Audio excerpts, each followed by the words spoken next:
From Singapore, essential business news as it breaks and a look at the economic news that will shape the day. This is BBC World News and Asia Business Report.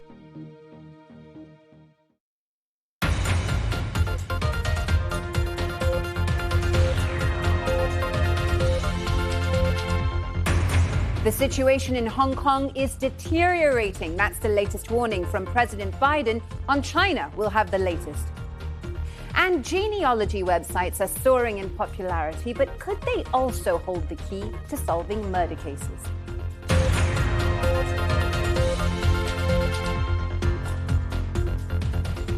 Hello and welcome to this Friday edition of Asia Business Report. I'm Karishma Vaswani.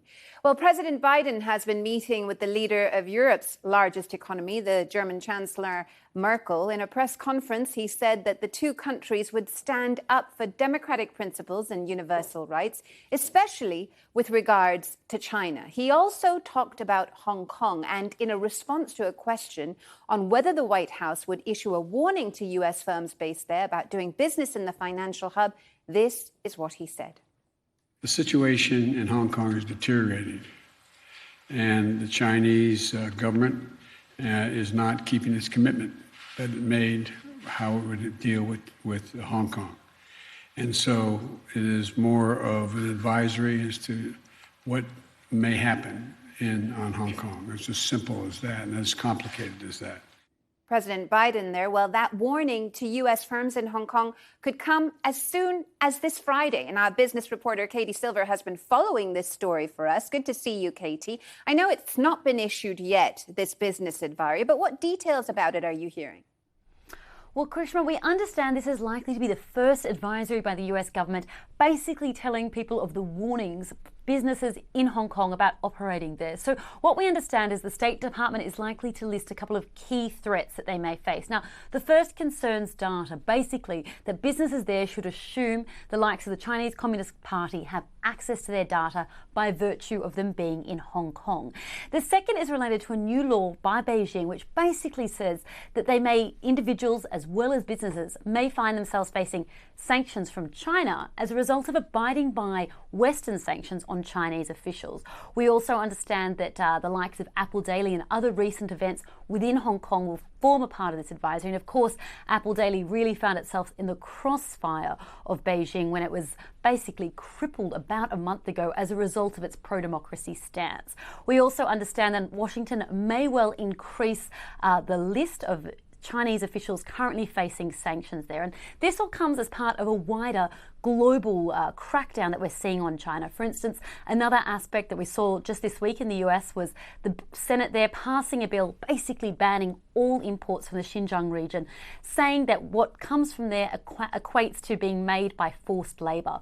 We're also hearing from the UK lawmakers there passing a motion allowing for a vote as to whether or not Olympians from the UK should be able to go to the Winter Olympics next year, or whether there should be a boycott on the basis of human rights. Yeah, Katie, really briefly, what's the business community there telling you about their reaction to this proposed business advisory?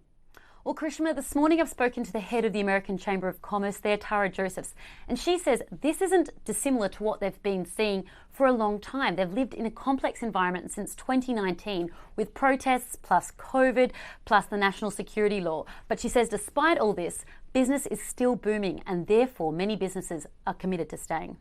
Katie Silver on that story for us. Well, as Katie was explaining, those US-China tensions are continuing and coming across the backdrop of the US Senate passing a bill to ban imports from China's Xinjiang region in response to alleged abuses of the Muslim Uyghur minority group there. The legislation would create an assumption that goods manufactured in Xinjiang are made with forced labor unless proven otherwise.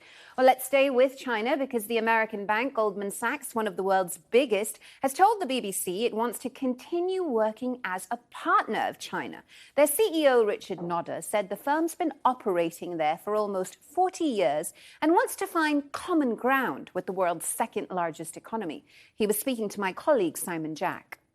Inside of China, we provide the services that we provide around the world, and our focus is very much on providing finance for innovation, trying to help companies build, grow, create jobs, and develop their economy. And we believe the more economic growth there is in China, the more secure the population feels economically, the better the politics will be. So politics is not our focus. Our focus is, trying to be a constructive force on the economic side.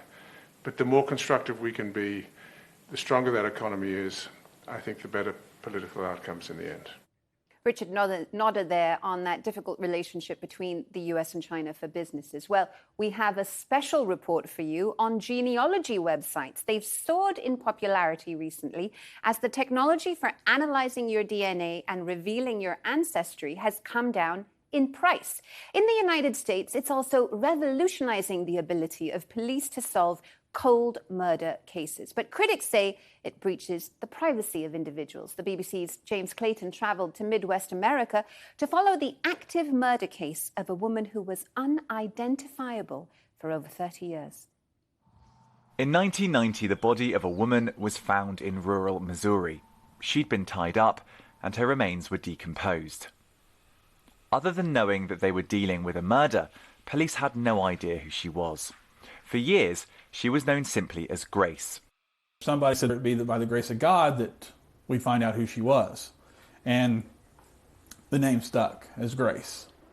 In the US, law enforcement is increasingly using genealogy websites to solve cold cases. By putting DNA into ancestry databases, they can find genetic matches with relatives. Othram Laboratory in Texas was founded 3 years ago with a mission to solve unsolvable cases using the clues in our genes. We developed a hypothesis around a few folks that were related somewhat based on the combination of the matches, but also us building out trees. It's exactly how the case of the notorious Golden State Killer, a serial rapist and murderer, was solved in California after more than 30 years had passed with no conviction. In Grace's case, the police found a distant cousin on an ancestry website. From there, they closed in on what they believed were closer relatives. Danielle Pixler was an adult when she was told she had a half-sister that she'd never met.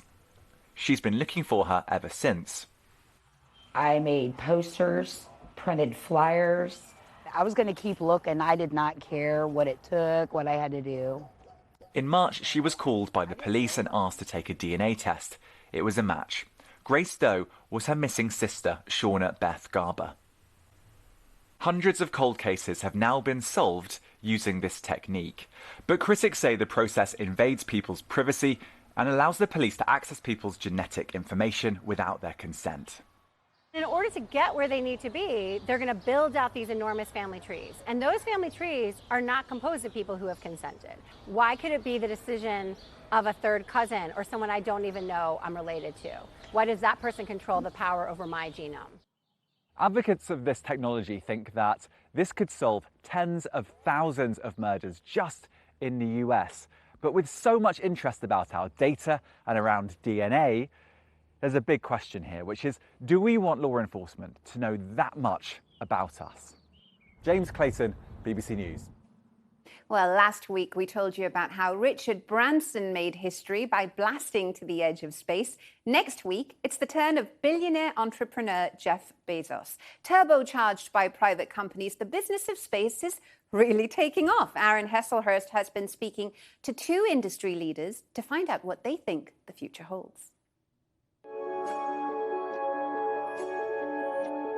The race for space is on, and the out-of-this-world industry could be worth over $1 trillion in just 20 years.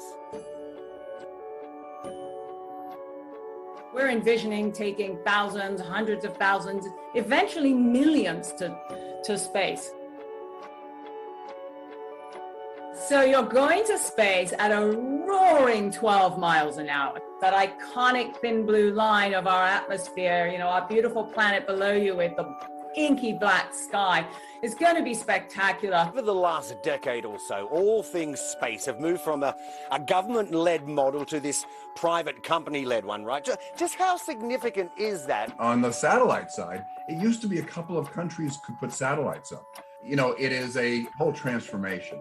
And commercial companies operate differently. And that's what we're seeing. And that's causing innovation to come in. It's causing companies to pop up all across the globe. There will be airports that turn into spaceports. Oh, I think you're going to see people going to space all the time. We will be putting huge earth-shattering capabilities into space. People are going to be living on the moon, living on Mars, people moving further and further off the planet. And finally, lawmakers in the UK have approved a parliamentary motion calling for a diplomatic boycott of the Beijing Winter Olympics due to alleged human rights abuses in China. The proposal is non-binding so far. That's it for this edition of Asia Business Report. Have a great weekend.